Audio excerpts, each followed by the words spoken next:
Good morning, good afternoon, and good evening, and welcome to the Coaches Quarter. I'm Jason Flores, and I'm here with the coaches from the Endurance Lab to bring you what's going on in this week's lab. So on the line, I've got Taya, Andrea, Mitch, and Ian. We're going to go a quick roundabout, figure out and find out what's going on with their weeks as far as coaches. Taya, what do you got going on this week? Hey everyone. So this week I am back at some high intensity work. I had a bit of an easier week the week before. And so this was a quick ramp up for me, still with kids off school. So trying to manage all of that. But it's been quite intense already. And I might be racing on Saturday. So that's it for me. Oh, that's exciting. Are you racing outside or are you racing online, Taya? I'm racing the Odivas ladies race on Saturday indoors in Zwift. Definitely check that out. That's a 5:05 a.m. Pacific time. If you are looking for a race on Saturday morning for us riders, definitely check that out. I will be on broadcasting that with Chris Haskell if everything goes all and well. All right, Andrea's got a solid internet connection. She's got all her legs and fingers and toes pointed in the right direction. Andrea, what did you have going on this week? I have a hectic week, actually. Every day I have 2 sessions to fit in between the swim, bike, run, and the weight training. So I'm sitting here with wobbly arms after doing loads of push-ups and pull-ups this morning and a swim. Started the week with some racing, actually, on Zwift, because I just felt like after a week off. And I really saw the fruits of all the hard work with the Endurance Lab when I was able to break from the men and hold my break for 4K. And none of them caught me towards the end. So that's awesome. That's thanks to you guys. So because I knew if I tried to sprint with them, they'd be more powerful than me. So yeah, it was fun. So busy. That's awesome. That's great. All right, Mitch, here's a tissue for you. Tell me what's going on. Yeah, so I traveled last week for a family vacation, and I think I picked up a cold on the way back, but still trying to be disciplined as far as getting back into my workout routine, maybe trying to take a little bit easier this week as I hopefully get through a cold, eat a lot of vitamin C, and really take care of myself. But really my goal this week is to really start the year off right and really kind of hit my workouts and get in a pattern of consistent training. And that's really what I'm trying to focus on here in January. That's awesome. Those are some great goals. And I'm sure a lot of our lab riders have very similar goals. Let me grab Ian. He's probably done with his third workout and it's only 7 a.m. Ian, what's going on this week other than multiple workouts per day? Actually, this is a recovery week for me after 1,090 or 1,040 TSS last week. I'm also recovering from a slight cold. We had the weather dipped into the low 70s, high 60s in the morning here. Oh, that's over the weekend, so cold. Oh my gosh, that's so bad for you. But most importantly, what it was, my neighbors decided to party from Thursday till Monday night, 10 p.m. till 4 in the morning. So we didn't get what we call sleep during the height of my hard week. So I had to recover from a cold, and now I'm getting back into it, keeping it about a 500 to 600 TSS week this week, as well as playing. I have 4 of my athletes that are just starting their training for ITU Worlds now, so getting their plans going too. Yeah, I don't feel bad for you and your temperatures. I woke up this morning and looked at it, says it's -5 and a real feel -17. So wow. And that's Fahrenheit. Wow. Yeah, that is Fahrenheit for all of us. All right. Well, it's nice that we're inside today, but we're going to jump into the lab and find out what's going on this week in the lab. We're going to start out with strength. I'm going to stay with Ian here as we're all warmed up. He's going to give us a little bit about what we did this week and what we should be feeling here at the end of the week. Ian, what do we got? All right, so we're on the tail end of our preseason build here with strength. We're away from just building our raw power, and we're now actually into that muscular endurance. So now that we have some more strength, it's about making it last longer. So you'll see most of our workouts here are, some of them we've done a little bit already, but now they're all going into back-to-back type exercises or no rest exercises. So you get through an entire set and just go straight through it. And you'll see the repetitions are going up a little bit. And I know for some folks that's still going to be hard, but that's okay. The idea is pushing your body into that muscle fatigue and really stretching the boundaries. And that's going to be important as we move into the base lab later on, because you're going to be using your core that we're building now, and we're taxing that now. So later on, you're able to draw on that as you get into the power phase of our workouts. And one thing I do want to mention here, these are not just indoor workouts. You know, if you have a nice condo on the beach, you can go outside and do these on the beach. Like Stefan went out to a lake retreat that he did. he likes to call a nice warm area. It was freezing temperatures. It was a lot of snow, and he was, I think, using Eskimos or igloos to lift and move him around. It was pretty impressive watching him do that work in the snow. He says it's him. I think it's hard to tell because he's completely covered head to toe in snow gear, but we're just gonna have to take his word for it. But it's a really impressive video. If you're on the Endurance Lab forum, you really need to go check it out. It's pretty awesome. I'll never do that. That's not gonna happen.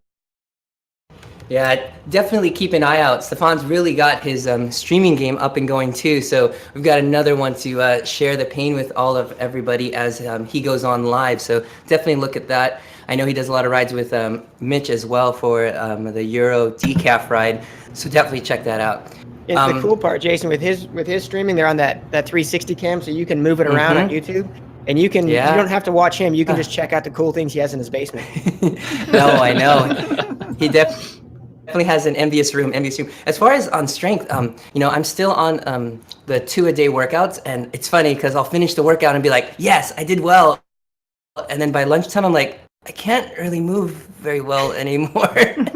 But I'm definitely getting through the workouts a little bit better. And I think some of the input that I got from our riders, they are getting it through and understanding the movements. And I think the video is helping. So everyone head to that YouTube channel. We've got a couple videos. We've got variations, short versions of the workout to get an idea. We've got Ian's full workout version. And if it's going really slow as Ian's doing it, I understand. You can speed it up. You can go 1.2. I know it's hard because he goes really slow during the video. So just speed it up if we need. All right. Let's go over to Taya to talk about a little bit about the workouts from this week and what we should have been getting out of those. Taya, take it away. So we got two main bike workouts, the high cadence workout and another SST. So talking about the 555 high cadence, this is the one where riders who are typically not used to riding at higher cadence felt the most. And that's because you spent 5 minutes in high cadence 5 times. So we're talking 25 minutes for the duration of the workout.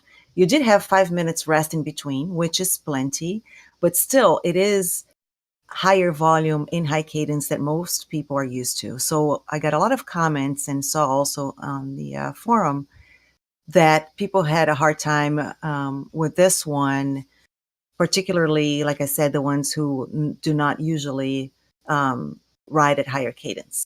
And if this was also a workout that was done and over time, right? Like everything else, it's a skill that you build over time.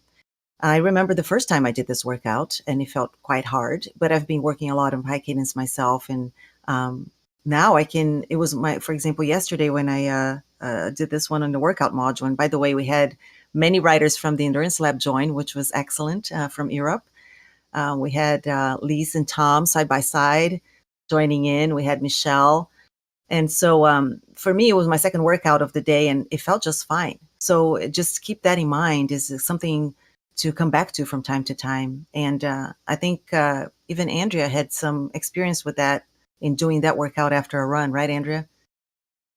Yeah, I'd had quite a hilly, very, very windy run that morning and then a very long day at work. And my legs I actually made myself do 4 perfect and I cut the 5th one. I was fatiguing too much. So I kept the quality and just cut it 5 minutes short. If that's okay. Is that Yeah, yes. Well, the other thing you can do, and this is something I told Michelle on the ride, is it's not super low power either for the intervals. It's about 90% of FTP. So you could worry a bit less about the power itself and focus on that high cadence and make sure that you're hitting that. Yeah, and that's what I went over with folks when I was leading this group workout was if you can't hit the cadence, drop your power and just the target is the cadence. That's what matters. Everything else is secondary. Right. Right. And I guess that brings up a good question or the perpetual question of, ERG on versus off, fighting the computer to push and let you go to that higher. So what are you guys riding or what are you guys recommending when you're doing these workouts for our riders? I did it erg off because Yeah. I knew I was a little fatigued going into this one. I just wanted to not worry about my power. And to be honest, though, what I was also looking at was doing it to erg off made me also focus on my power and cadence and my gear management. So for me, I was trying to add an additional portion to this, just a little bit of a technical aspect. But if you're struggling with the power on this one, I would say go the erg off if that power is going to be an issue. Right. Right. Yes. And I switched. Agreed. Yeah. Go ahead, Taya. You have anything else there? No, I was going to move on to the next one. In fact, talking about erg on the SST. I don't know if you had anything on the cadence, Jason. Yeah. No, go ahead. So the SST workout for this week was one of the most dense workouts we've done so far. And what I mean by dense is spending a lot of time in that sweet spot range, even though it was a ramp up and there was a bit of a break on a long 17-minute block, it wasn't much of a reprieve. So that's another workout that when you're off erg mode, and well, first of all, it's good to have erg because then you're on sort of like that constant power and pattern for 10 minutes. But on the other hand, if you're a little bit fatigued, you're not allowed to take mini breaks. And these micro breaks, when you have a long block, let's say the 10 minutes at 88%, which is a deceiving number. You say, oh, it's 88. It's not so bad. It almost sounds like tempo. But really, when you're grinding at 10 minutes of that, you start to fatigue pretty quickly. If you're off erg, you can take micro breaks. And those might be seconds that you change your cadence a little bit and the power goes a little bit up or a little bit down by 5-10 watts. You're still within the range. And that can help you get through that block. So we did that. We did 10 minutes at 88. Took 1 minute break, went to 5 minutes at 91, 1 minute break, 2 minutes at 95. So by the time you hit the 95, your legs are already tired. So this was a great workout to be pushing on working on tired legs there. And I think one of the things to think about that too, why it makes it so difficult. If you do the math on that one, you're at 19 minutes and probably your average is not that far off of, 90%. So you start looking, this is closer to an FTP test than you'd think. So that's what makes it so hard. Right. It is. Yeah, both mentally and physically on the numbers. Yeah, absolutely. Oh, one thing I did want to bring up between the 555 and the SST is I'm trying to educate people on how to get a feel for the difference between ERG on and off and how to change the, for the main thing that we're doing our workouts on is how to change it while you're in the game. And for those people, for the record, it's arrow up on the keyboard on the desktop. You cannot do it from mobile. You can only do it from the computer. Arrow up, and it'll allow you a couple choices there if you are in ERG to switch it on or off. So something to look at during some of your workouts if you want to try it either way. So with that, we'll go ahead and slide on over to the mental skills part of this, the mental grit, as Coach Lass likes to bring it. If you have not checked out this video, definitely head on over to the Endurance Lab forum and check it out. I'm only going to share a little bit of what he has to say because he's got much better way to kind of bring this to you. But he challenges us every week mentally to kind of go to that place or go to that place of suck, as he calls it, and try to find how to find ourselves to get out of that, and some cues there. So this week he went through going through what's called a mind check for him, and he gives us 3 techniques specifically. I'm just going to kind of tease with one of them here, and he talks about asking about where you're at and something that making sure you're in the right mindset for a workout. Make sure you've got the things that you need to be thinking about, and just a checklist of things like when you get on the bike, the things are the same, and it's time to turn yourself on, and everything else is off. The social media is gone, all that distraction. So just something like that. So head on over to the forum and check that out from Coach Lass. Some really, really great information there. So he's got 3 tips, and we can go from there and really get some good information there. All right, let's roll over to hot topics in the lab. I wanted to start off this and a conversation here between the coaches, a little bit about how this lab is kind of laid out overall, kind of the big picture look at it, and how the TSS is building over these 6 weeks, and how that relates to CTL. It was a really good question brought up by Brett, and a lot of riders who are familiar with TSS and CTL build are looking at their numbers, and it may be actually declining. I was hoping we can give them some tips on how we can keep that even or even rise during this time, not necessarily kind of just staying with what we had. So maybe I'll throw it to Ian here and talk about the 6-week TSS build. If you can help some of those riders figure out what more or what less we can do during the week, Ian. Yeah, Jason, this is a portion where, like we specifically talked about earlier, was this is a preseason build. So it's about getting your body strong, getting your body back into it without overtaxing the system. So we are trying to limit our TSS build or our CTL build too much too fast, because we really want to be able to take advantage of the specific things we're doing, the specificity of this part of the training, so that later on we can build off that strength and make it a well-rounded build. But there are things you can do. This is always a great time to add in some extra little zone 2 runs, zone 2 rides. You can do some nice, easy swims. What I'd like to add in are nice couple thousand straight swims where I really try and focus on my technique. If you're not into those kind of things, you can just get in and work on your efficient pedal stroke while you're doing a nice zone 2 easy ride with a few surges in there, just to kind of wake the body up and get the blood flowing so you don't get bored. But everything should be focused on developing a base skill set, because we're not at the point right now in our training where we're really trying to build our fitness. We're building our base skills. And I think that's the important part that everyone has to understand of where we are in the year right now. Right. And go ahead, Tara.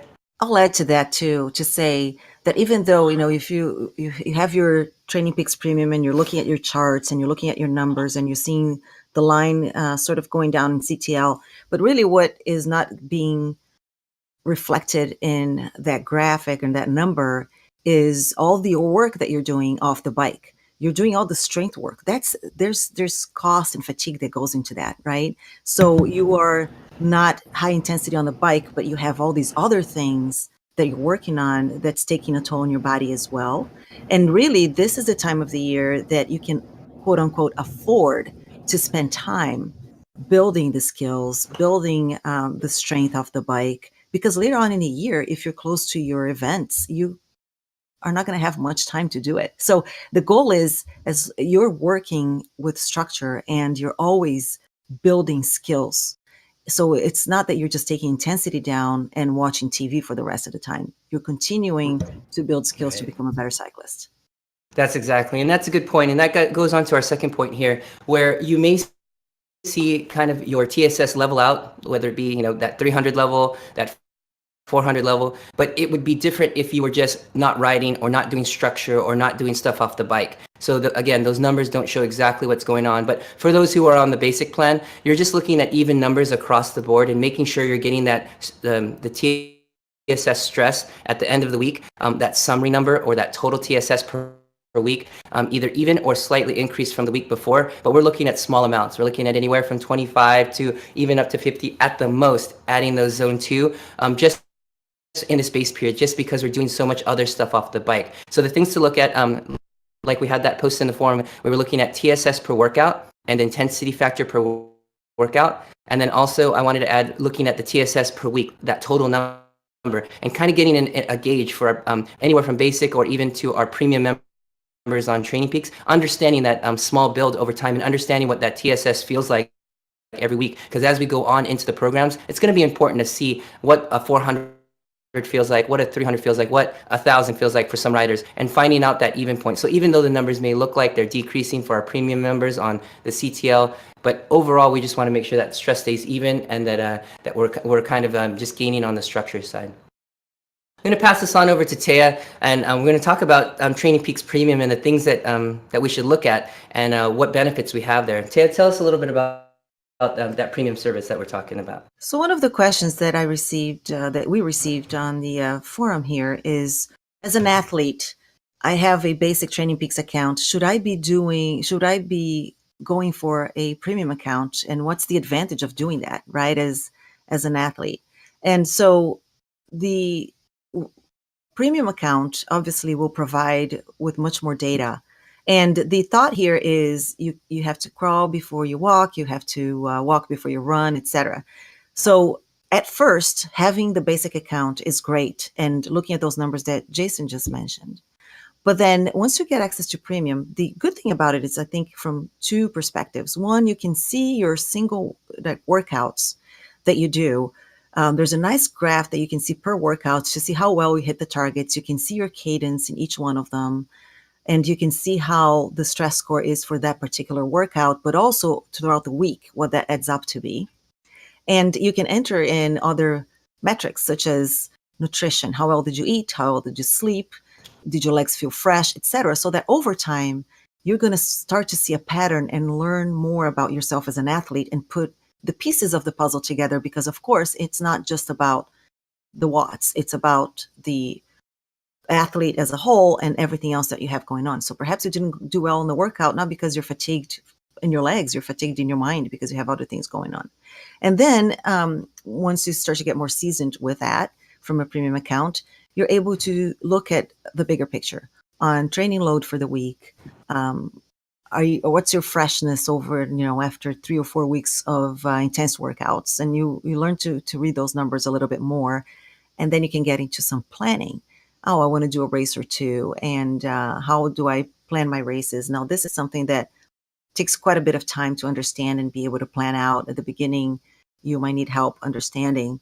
But I think overall, having that sort of information available, if you're serious about your training, is going to make you, I think, more motivated. And is it necessary? It's not. And if you have, you're doing a structured training program such as this one in a lab, you have the coaches doing all the work in terms of looking at TSS, et cetera, so you don't need it. But the advantage of having it, you're looking at yourself on an individual basis. Yeah, absolutely. One thing to talk about, I guess, kind of the nuts and bolts of it is how much does premium cost? So with the premium membership, the annual membership, straight from Training Peaks, it's $120 for an annual subscription. But we do have some programs with Team ODZ and Endurance Lab. If you're interested in that, you can reach out to one of us on how you can get up to a percentage off, and it can lower it down to around $8 a month, which makes it pretty cheap. So let us know if you're interested in that, and we can reach out to you and kind of get that information. But really inexpensive. You're looking at anywhere from $8 to $10 a month for an annual subscription of Training Peaks. And I'm sure we have kind of a hodgepodge of riders that have both basic and both premium, but both still getting everything, just because if you have the coaching, that's the part that's doing the work. But if you like to have some insight into it, that next step would be from Training Peaks Premium on the user side. So that would be you guys looking at it. Right, and take a look at their website real quick, Jason. Take a look at the Training Peaks website, because it's very user friendly and they've got things explained in a easy way. So you could take a read there too to see if that makes sense for you. Right, and they do have trials and so forth. So you could do a trial, like if you were a new user, and get like a month or times free. And there's some codes out there to try. So try it out and see if you like it. If you don't, you could always go back and take it and not use it. So, all right, shifting gears here, we're going to go over to Andrea. She's going to talk about the new year. I know we've all got resolutions for this coming year. We're on the 5th of January, so the gym should be clearing out by next week, right, Andrea? So if she can give us a little bit of information about kind of, nutritionally, what should we be doing, or how can we keep these goals going moving forward? I'm going to take it one step sideways first, because 2 people on this call mentioned having colds. So quick tip on the colds. Herbs are amazing. Echinacea angustifolia, Sambucus nigra, olive leaf extract, which is called Olea euripia, are amazing as antivirals and antibacterials. Some people find bitter cherry, Montmorsery cherry, good. You can put it into hot water if you want. And I know, Jason, you've spoken about bitter cherry for recovery. But anecdotally, a couple of people have said, when I start to get a cough or cold, I start getting in more bitter cherry, and they find it really, really good. And you can't overdose on something like that. Even up to 4 times a day it's food, so it's perfectly fine. One that's a little unusual for people to wrap their heads around is a sunbed. The Germans have done a lot of research on using sunbeds to increase vitamin D for strength and performance. I'm sure they might have been doing other things as well, but they got really good benefits from it. But you'll get a very high dose of naturally formed vitamin D from the UVA rays, if you do a sunbed, which will help beat a virus quite quickly. So as soon as you start to see the symptoms, if you do a sunbed, it can really, really help to fasten up your rate of recovery from a cold. If I do that, I normally just cover my face. High dose vitamin C is another one. You can go up to about 10 grams with that, just in the acute phase. So all of those things will definitely help. And just listening to your body, and if it starts to sink down onto the chest, or you get a lot of headaches with the sinuses, you probably need to cut back on the training. So I don't know if those things help. Do any of you guys do any of those? I do the pirate version of that. It's called rum, and that seems to help too. That's where that's what that Ian puts all his herbs in the rum is how he does it. That's right. You should do Jägermeister then. Oh my god.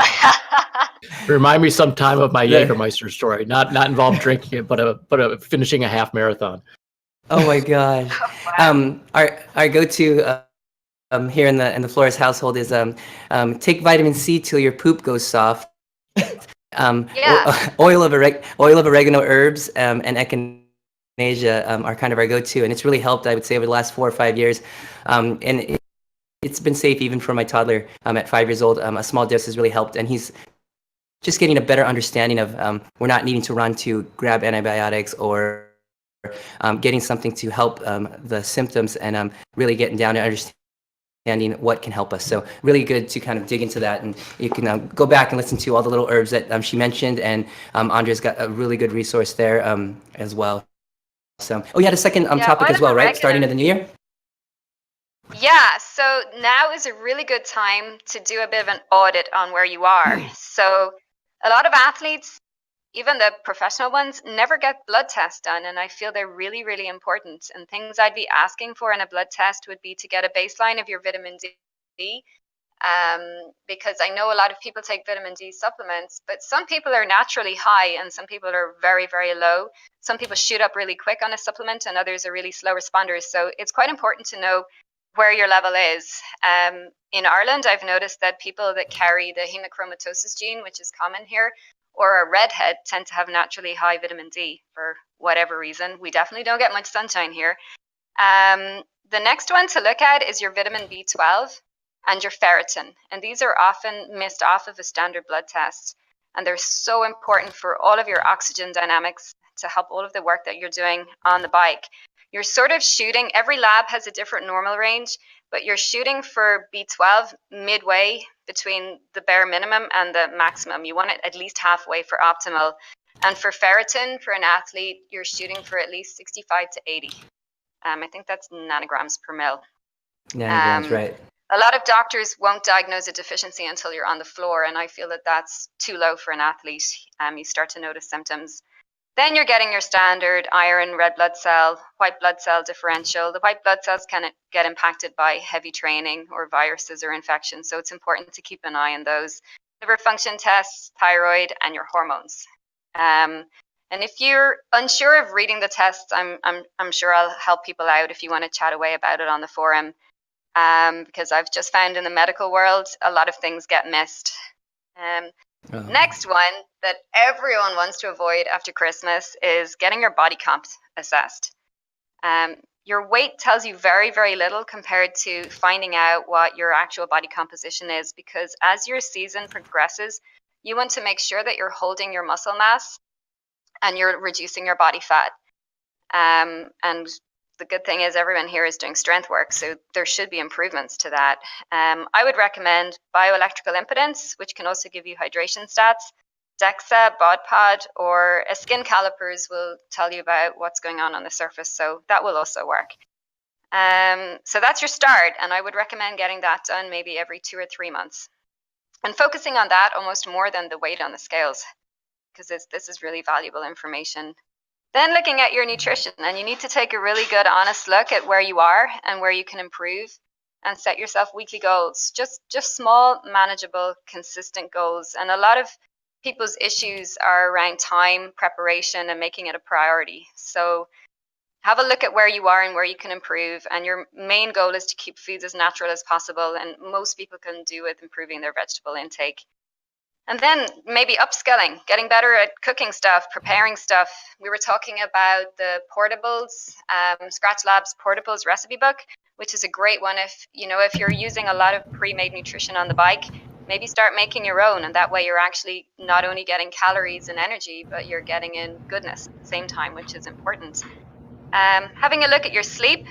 A lot of us aren't getting enough hours. Athletes need more, and most athletes actually take less because they're trying to fit everything in during the day. So maybe get a bit more disciplined at getting into bed between 10:30 and 11 and getting, shooting for your 8 to 9 hours. I know it's not always possible, but 10:30 and 11, Andrea, 8:30 and 9 o'clock.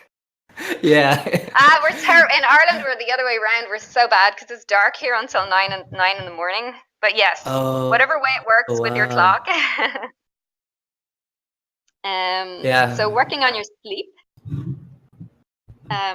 And definitely you have to get into bed before midnight, because even your gut bugs operate on a day-night cycle. So you're throwing everything off if you can't get sleep at the right time.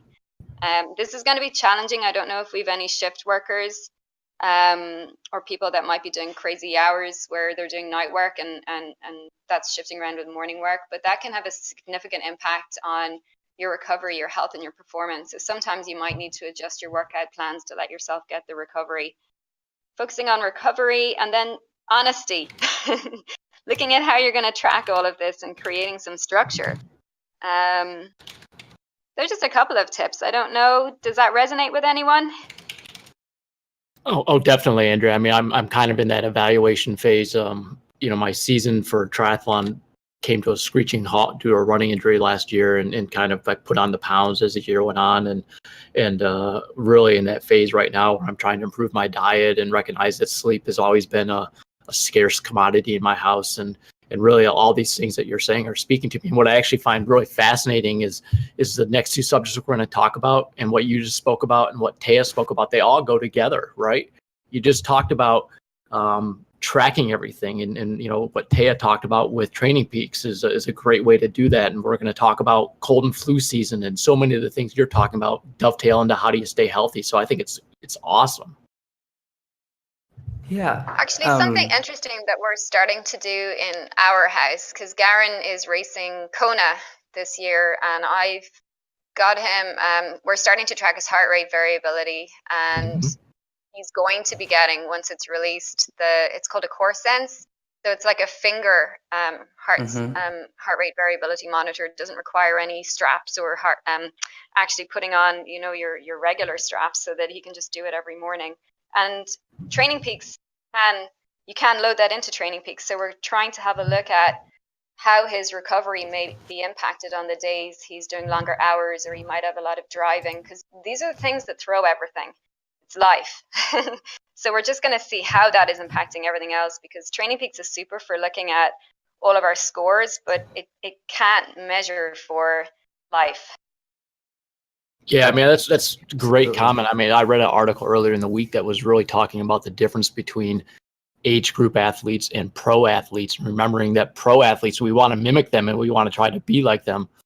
But so much, of what they're doing, it's their occupation, right? And that's their job, is to train. But as age group athletes, we're amateurs, and we have a life, right? You just mentioned we've got to go to work, and we've got to take care of the kids, and we've got to, have our life, but we also want to have this athletic endeavor that we're doing. So it's so important to try to find that balance. Definitely. Yeah, and with that balance, we need to have the tools kind of in the bag to make sure that we keep, like Andrea is saying, our immune system strong, making sure that we have those things available at the house. So we're going to quickly jump over to Mitch, and he mentioned about dealing with cold and flu, kind of working with what Andrea had said. I'm going to bring him into the talk here about some of the tips that we want to share with our lab riders, with the weather kind of getting a little bit cooler, under 70s here in California as well, so it can get really bad.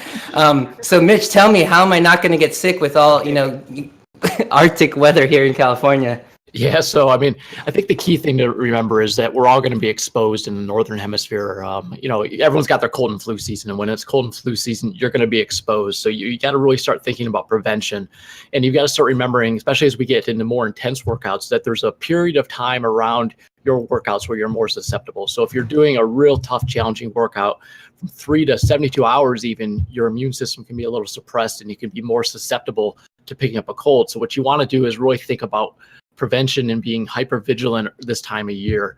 Andrea mentioned vitamin D, vitamin C, healthy diet, real foods. So making sure you're getting your colored vegetables in your meal plan, right? So you're actually eating a real diet with real good foods. Sleep, we talked about sleep already. 8 to 10 hours. I know that's crazy for a lot of us. It's crazy for me because I usually get 6 on a good night. And I've got to find a way to get more sleep because otherwise you're really dragging yourself down and you're opening yourself up to more illness. Thinking about hydration and electrolytes while you're working, you've got to remain hydrated. Make sure you're getting your electrolytes. And if it's the appropriate kind of workout where you need nutrition, you need to get your nutrition in workout, and then also post-workout, making sure you're getting good recovery nutrition. And then the other thing to think about too is because it really helps, I think, with the stress and with the recovery is massage. Making sure you're working those muscles out, but also the compression if necessary. And these are all things that we've talked about in past Coaches Corners. The other things that also contribute kind of to the stress on the body and the susceptibility to colds is like crash diets or really trying to lose weight rapidly during the cold and flu season. You're just really putting more stress on the body and opening yourself up to the chance that you're going to get sick. The other one that we always deal with as coaches here is overtraining or trying to do too much. We've built this training plan to be kind of thoughtful and to bring you along and to really add the stress in an appropriate fashion. Going out and doing 3 races in addition to the workout is not a recipe for success, especially this time of year. And then there's some really obvious ones.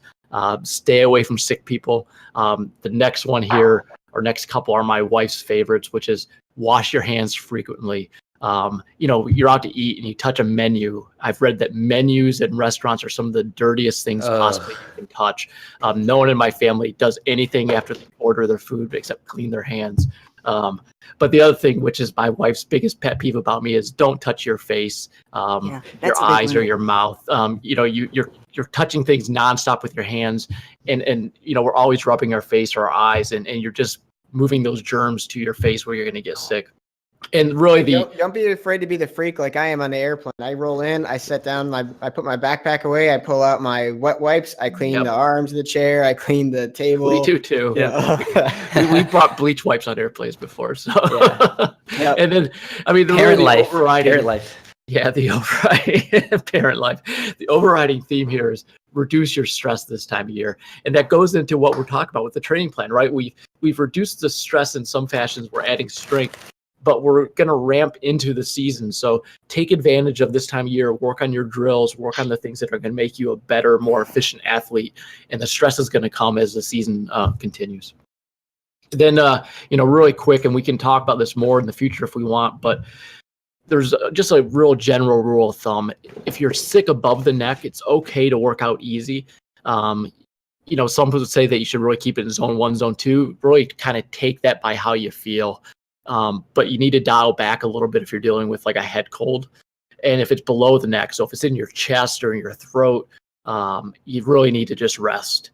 I know it's hard for a lot of us to just, to go kind of radio silent and just stop working out, but you need to get better. And if you've got a below the neck illness, you need to give yourself at least a day once you're better before you start jumping back in, and you need to ramp up slow. You don't want to do what I did last November and be sick for the whole month. Definitely a difficult time for any of our athletes, as well as coaches. It's a difficult time. So watching out for those. Those are some really, really good tips there, Mitch. And it's actually kind of puts together a couple of the articles that we've gone over in the feed zone. One being how to keep your immune system strong. And second, that's actually coming out tomorrow, trying to understand anemia and our iron levels and iron deficiency for us endurance athletes. So definitely check those out, both on Zwift Live as well as in the Endurance Lab. We'll be playing those there, and it kind of sums up and brings in together what Andre was talking about, what Mitch was talking about, and kind of puts it into a nice little quick podcast or video that you want to watch. So with that, and we talked about it a little bit earlier, we were talking about pulling the plug on a workout if it's not going the right direction, if you're not feeling it all out. So even Ian has some tips on when we need to pull it out and if we need to pull out of a workout. So Ian, tell us when it's okay or if is it not okay. It's never okay, Jason. You do the workout to the letter every single time. No, I'm kidding. That's ridiculousness. Because some days you just don't have it. And there's a lot of reasons you don't have it. It can be, I haven't slept for 4 days. I've been eating stuff I shouldn't be eating. It can be I'm starting to come down with a cold. It can be I'm having crazy stress at work. It could be I'm fighting with my family members. It doesn't really matter. There's a lot of things that can make you physically or mentally not there for the workout. And so the way I had a buddy of mine who's a top level runner, he always told me, give it 15 minutes. If after 15 minutes, you're not there, you're not in it, then pull the plug, because you're not going to do a good workout. You're going to miss your targets, which is going to make you angry or drive you into a deeper problem. Maybe you just need a little rest or some food and you can come back and hit it later. So 15 minutes isn't really going to tax your system any. Or maybe that's a sign of you're slightly overtrained or you're coming down with something. So therefore you need to pull it.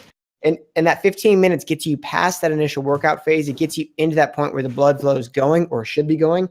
And if you're still not able to really just generate that whatever you need for the workout, then it's not worth it. You're not going to get anything out of the workout. So that's what I use as my 15-minute rule. For running, I'll generally keep it about 10 minutes because I don't want to get too far away from home. Yeah. So about 10 minutes in running out, if I'm just not feeling it, I turn around, I drop the pace significantly off, and I just slow jog my way back home. And, it's something I don't do it that often, but I will tell you that it happens probably once every 6 to 8 weeks where I have a workout where I just pull the plug on it and say, let's either do it later or let's just skip it all together. And when you're in the middle of a big training volume block, sometimes you just skip it all together because you don't need to go back and reattack that 50 or 60 TSS points. At the end of the day, missing one run or missing one bike or one swim that's not going to be that deciding factor of how successful you are on the race. It's the big picture you got to look at. So it's okay to bail on a workout. It's okay to not do it. It's just not okay to make that a consistent habit. Right. And one thing that is built into all of our Endurance Lab workouts is there's actually a 15-minute warm-up in each of the workouts that takes you through the same 3 zones that you warm up almost every single workout that we have. And so you can roll yourself through those 3 little zones and see how you feel after that 10 to 15 minutes. And it's the same one. So you should feel the same one when you're completely rested versus fatigued at the end of the week, or if you're doing a two workout day. Get to see how you feel during our warm-ups, and you'll be able to replicate that every single time, and then be able to go back to that feeling and see, do I need to pull the plug, or how do I feel fatigued, or man, this feels great, let's get on with this workout. So really great Jason, tips. I think what's really important too is how you feel before you start your workout, and then how you feel in the first minute or two is not necessarily indicative of how the workout's going to go. Some of my best workouts, I've gone there just dragging my butt to the track or to the pool going, oh, I don't want to do this.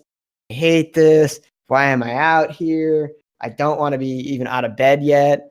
And, and all of a sudden I'll have the best workout I've had ever.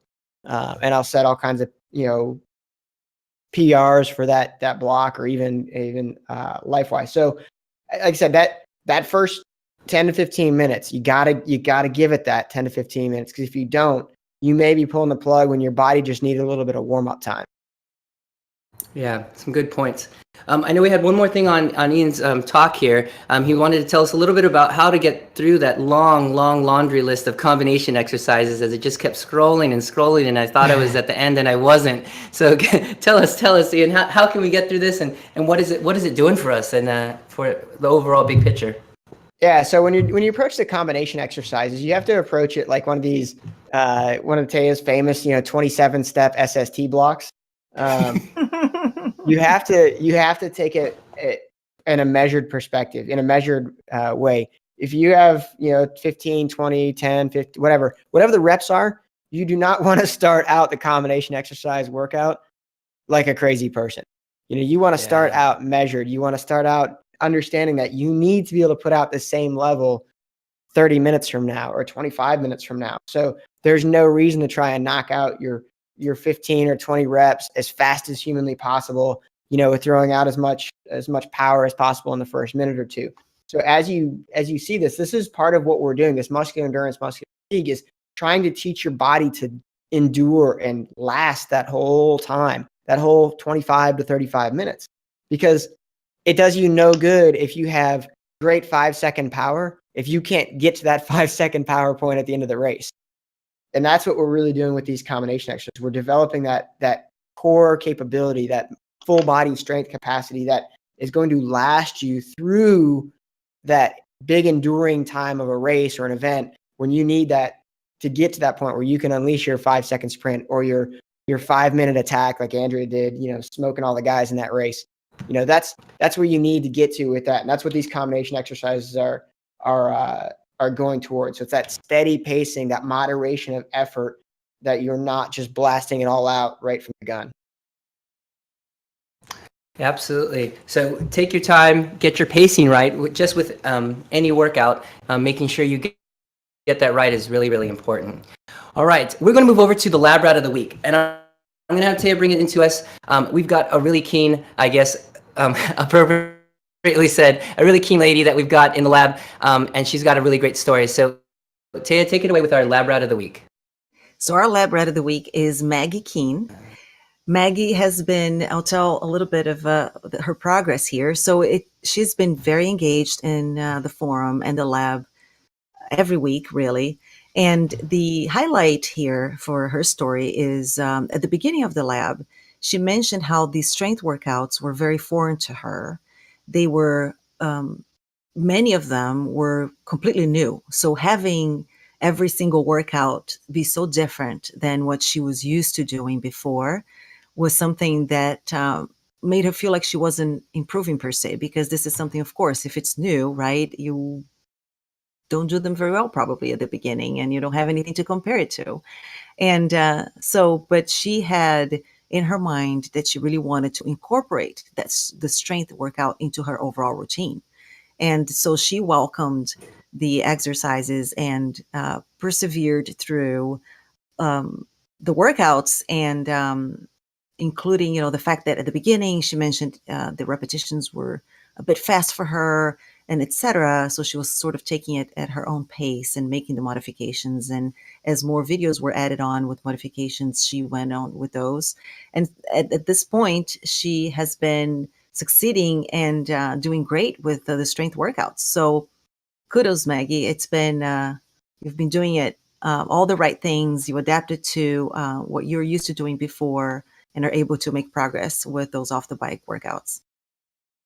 Yeah, I might be wrong, but I And think if you she's doing more push-ups than Jason is now. Yeah. Well, I'm sure a lot of lab writers are doing more push-ups than Jason. She does have a really cool pain cave. I did see a picture as we were introducing each other in the lab. She's got these cool yoga, are they called yoga straps? No, they're yoga, let me go to it. What do they call it? So she's got all kinds of things in her pain cave. Last week we talked a little bit about her rocker plate. Super cool. If you haven't checked that out.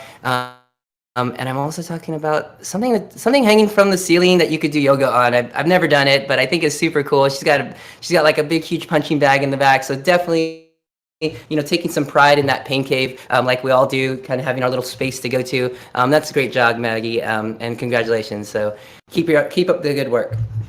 So as we move over to On the Horizon, we're going to talk a little bit about next week and kind of what group workouts are going to be presented to you guys, to the public. The second thing I wanted to maybe touch upon is we are hopefully going to be talking a little bit about to some riders that are looking for other time periods that may not, or time slots that might not be available. We do have a way we can do kind of a quote unquote group workout where riders meet up at the line and start a workout. We'll try to put some details on the forum to help you with that, because it's been brought to our attention that riders do want to get together and do group workouts, and they're just trying to find out a way to get together with their other riders. But with that, let's talk a little bit about the next week with 2 weeks left in the lab and kind of what's going on. So we can talk about that. Yeah, so I'll take that on. The one thing to keep in mind here, so next week we're going to go back to strength effort. So we're going to be doing some more low cadence work. So like I said before, we've been alternating high cadence and low cadence. We're going to have another cadence drill. And then the SST workout of the week is a longer workout. So now we are, as we head into the last 2 weeks of the lab, as the progression of the workouts here and the time that we spend in sweet spot is going to increase. So the workout that we're going to have for SST is 2 hours long. Plan accordingly. And also, if you plan on doing, let's say, a race next week or a long ride that in Zwift that you like, make sure that you're leaving at least one day between that and the SST workout, because that will be a bit on the challenging side too. Yeah, and I would say if you have to stack anything, the combination exercises, no legs workout can be stacked with the single leg workout. That makes sense. All right. Oh, so secondly, Mitch, if you could tell us a little bit about what's going on in group workouts and what workouts we're going to be doing and who's going to be on. We've got a schedule kind of a little bit ahead of time. If you could tell the lab riders what do we have going on next week in the module?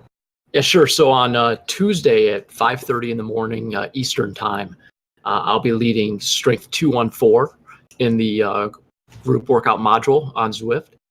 Ian will be doing the single leg workout at 5:15 Eastern Standard Time on Thursday. And also on Thursday at noon Eastern Standard Time, Taya will be doing the Strength 214 workout. And then we're also looking to have a workout in the afternoon on Sunday. We're still working on determining what workout that will be. It may not be one that is actually in the training plan. It may just be like a bonus workout that people can jump in and do together. But definitely look out for those. I'll also, you also know that Timo Disease got all kinds of rides through the week if you're looking for just a group to kind of hang with on a Zone 2 ride. Yeah, so definitely look out for those rides. So we are getting a little bit pruned or limited to the amount that we can put in the module, just because so many groups are actually putting it in that group module on Zwift. So we are trying to work around that. So once we come up with a good solution for you guys in the lab, we'll definitely let you know. So it looks like we've got that all wrapped up for today for the Coaches Corner. We want to just a couple reminders: use the Endurance Lab forum. Get the information there. Check out the YouTube videos. The lab information there is great. So a great resource. Definitely subscribe there. Try to keep yourself healthy over this time. We've got a lot of comments today and a lot of questions about trying to stay healthy and the different things that we can do. And this new turn of the year is the time to really motivate yourself to kind of take these new things on and make decisions that will allow you to make it sustainable over the course of your season. And that's exactly what you've done by adding yourself to the Endurance Lab, somewhere where you've got a community that will support you throughout the season. So I want to thank the coaches, everybody, today for their time. I want to thank you lab riders for your time today as well. And with that, I'm going to go ahead and close the Coaches Corner, and we'll see you next week. And everyone else, have a great week.